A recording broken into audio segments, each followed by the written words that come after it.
Hello, welcome to the CIRS Healing Collective Expert Guest Video Series. I'm Jenny Johnson, the host and facilitator of the CIRS Healing Collective, which has been a resource for aspiring CIRS overcomers to share and connect from around the world since 2020. I'm a shoemaker proficiency partner and CIRS coach, and most importantly, an overcomer myself. What you're about to see is a 10-minute excerpt from a 90-minute group discussion that members of the CIRS Healing Collective got to have live with this expert guest. If you would like to see the full 90-minute replay, come on over to the CIRS Healing Collective. We have a robust video library from the past 5 or 6 years of so many expert guests. Better yet, you'll be able to join our future monthly live discussions with experts to come. We'd love to have you. So what I'm hearing so far is that we can have a variety of issues with our AC system. You can actually have water damage because it's leaking somewhere, right? And a FLIR camera can help us see if there's an actual, like a blob on our ceiling, or we can look at the wooden stand it's on, like there might actually be water damage from a leak. But there could also be maybe moisture issues from temperature differentials that are too extreme. There's something there about like the 100%. cooling and the heating causing like humidity issues localized. There can also be like mold growth inside of it. Or maybe it's just passing around mold spores from one room to another because it's the lungs of our home. Like there are a variety of ways that it can be part of the problem. Is that a fair, like, kind of summary of? Very fair summary. Okay.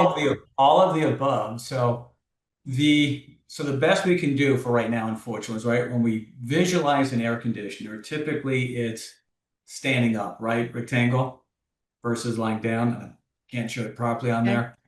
The stand that it's on, and that was what I was trying to show in this example. If it's a wood box that it's standing on, the coil that's at the bottom drains water. That's why we have that white pipe on the side to drain the water out. If that gets moist or if it leaks, which is what's happening in this case, then it damages the wood box and it goes into in this case, to the ceiling below. But it's also going into the system, like you just said, and now it's going into all the other rooms. So it very much depends on how many AC systems are in their house. If it's one, the whole house obviously gets contaminated. Mm-hmm. If it's multiple, whatever rooms typically are then going to be contaminated. And it depends too on the returns that the type you have there. And so why does this happen? Well, the function is to remove the water. And the water, because that's what's then spread out into the air and causes humidity. If you have a system that's called a variable speed system, which is what we recommend, it removes the humidity. And then you can have an exceptional humidity, which you want in the warmer seasons, to keep that down, versus up north, you really don't want it too low because then you can get sick. But down here where it's hotter, you do. And so you want to prevent that by having a metal box to have the air handler on because it's metal. It's not wood. When you have wood and drywall, that is just nutrient fuel, flaming up all these mycotoxins that are going to come out through the system. And if you have a different type of setup, which goes back to how was it installed, or how was it corrected, or can it be corrected to that type of system, then you can prevent it at the root source. And so Yeah. this is the key thing we're focused on, because you can get toxins from the system essentially 100% of the time. So the vast majority of our clients that we go to, they do not have a leak, an active leak. It can be a brand new home that we're looking at, brand new, very often, especially here in Florida. But there's issues with the AC causing that. Okay, so we want to avoid having our system based in the attic or a crawl space or unconditioned, garage or something like Correct. that. We want it to be sucking in clean air as it then conditions it or sends it out through the lungs of our home, through the ducts. So that's one thing. What are some other, like, I don't know, I guess, common problems that you see that we could be proactive about? There's quite a few things that we can be proactive about, and that's something we also include in the protocol. That's something as basic as the filters. There's essentially two type of filters. You have the 1-inch filter that most are familiar with, and then you have the fat ones that can be 3 to 5 inches wide. The manufacturer or the well-meaning AC contractor trying to be nice will say only replace the fat one every 6 to 12 months. And then the normal 1-inch, do that maybe every 3 months. And it says it typically 90 days on there. That's wrong. We're talking about source removal, right? That's something everybody in CIRS knows, source removal. So you have to do this every month is the key step. And then not only remove it, there's always going to be some dust buildup around it because the role of the filter, it's pulling in contaminants and it's going to pull it in the frame too. And so we have to make sure whatever closet, whatever space this air handler in, everything in there has to be clean. So we don't store a vacuum cleaner, our broom, our mops, our cleaning supplies, our toys, our laundry, whatever we have, it's not stored in there. This is a clean room and it has to be kept clean. So we have to make sure this is kept as pristine as possible.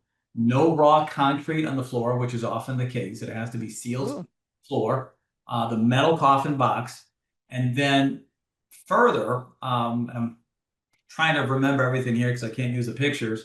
We don't want to have the filter in the unit. So often we think about the air handler, you can slide it inside the unit, under it, but the coil is right above it, right? And you just have to kind of imagine there's like a triangle shape above it. That's where the water comes down, drains out through that white pipe. That often will leak. And I can't tell you how many times, brand new homes, old homes, when I do an investigation and I pull it out, especially with my thermal camera, it looks like a crime scene with water just dripping down onto this filter. Nobody realizes it because you can't see it. But it's a paper filter, right? It's a wood-based product, and that just explodes with ketonium and aspergillus, again, being sucked into the system and coming out. And so too many times when we get these results, Jeremy results, and we're like, oh, let's knock down this wall or cut this wall or cut the ceiling or open this up. And I was like, let's look at the HVAC system first. Yeah, exactly. And you check everything else too, of course, but that's where the thermal comes in. So we check everything active, past, but oh my goodness, it's just often in that system, but it goes back to how is it installed? And then how are we maintaining it? Are we replacing the filter? Are we cleaning the drain line, that white cap that has typically should have a top on it? Are we cleaning that monthly? Or how do we clean the drain line? We're supposed to clean the drain line monthly? Monthly, every month. So I have a list that I have for myself because life happens. We all get busy. And I have a whole list of different things for Tinos, for mold, every preventive measure you can do for my car, cabin filter in the car, the AC filter in the car, to the home, to the filters in my vacuum cleaner, everything that can be done on a consistent basis to prevent. That's the key. Prevention is really the big step. Yeah. Then we can really win this battle, for the most part, if we do these proactive steps. But we have to be consistent, and that drain line is critical because that's where you have a lot of the bacteria. If you don't have a cap, so white pipe, there's a cap on top. If that cap is missing, that means all this bacteria that's in this pipe is coming in, sucked into your system. And so if you have some high numbers, that could be it too, because we don't often think about to have that cap on there, or to preventive clean it. We wait till it's overflowing and then we get the shop vac and suck it out, right? Have AC companies suck it. Okay, so I don't have an AC system in my own house because I live way high in elevation. Tell us how we clean our, how do we clean this AC drain thing? What was it called again? A drain line. Drain line. So how do we clean it properly? Okay, I can picture it. Now, sounds like this is something we can do ourselves as homeowners once a month, in addition to changing out our filter. Is it pretty easy to explain? It is. I mean, it's just very simple. You would have to make, from a health standpoint, again, we want to make sure we're preventing bacteria from coming out and from overflowing. Once it overflows, even if you have a drip pan, and everybody should have a drip pan, but if you don't have a drip pan, it's going to be more of a mold issue. And so once a month, you want to make sure you pour in a good half-gallon of vinegar or similar product in the PVC pipe, right? It's a PVC pipe. And so it's a proactive to clear out everything that's in there. That pipe goes outside to the back or front, Oh, wherever it is in the home. But there's a white pipe that goes outside. And so when you okay. walk around your house, that's what that is. You'll see that. Okay. So we can get like a funnel and pour a half gallon Perfect. Yep. of vinegar into that once a month, and we change Yep. our filter. Before we turn our AC unit on, if for those of us in Colorado where it's still a little chilly, maybe some of us haven't turned it on yet. Most of us may have already done that. But what do you suggest at the like? Let's assume our AC system we think is working pretty well, but it's been sitting there all winter. If we haven't turned it on yet, what do we need to do before we turn it on? Well, ideally, it would have been used during the cold months, right? Depending on the system, if Right. it's a Yeah, HVAC like the system, ducts in the furnace for sure. Yeah. right, you'd have had heat, right? So that'd have Yep. been working. But that's the time to have the inspection done by the AC contractor, who should come out at least twice a year, at least Okay. every 6 months, um, depending on cost and so forth. 3 to 4 times a year is even better, Oh, wow. with somebody in the home watching the contractor, not to be mean to them, right? Not to, be over their shoulder, but with your own eyes, look at what is the condition? Do we see growth? Do we see just dust? They see it all the time. So for them, yeah, it's fine. When I see it, I'm horrified about some of these systems. It is just atrocious what you can see in there, and it's not normal. It shouldn't be that way. Certainly not for a CIRS patient. So you want to be there with some cleaning cloths that you can wipe things down while they have it open for you. And hopefully you'll have the same tech come out, so you kind of have a relationship with him or her. And this is your expectation of them to come out. They're going to check it mechanically, which is important, but they're not going to check at it from a microbial standpoint, because they call it, black matter or dust or whatever they call it. For liability reasons, they don't call it mold.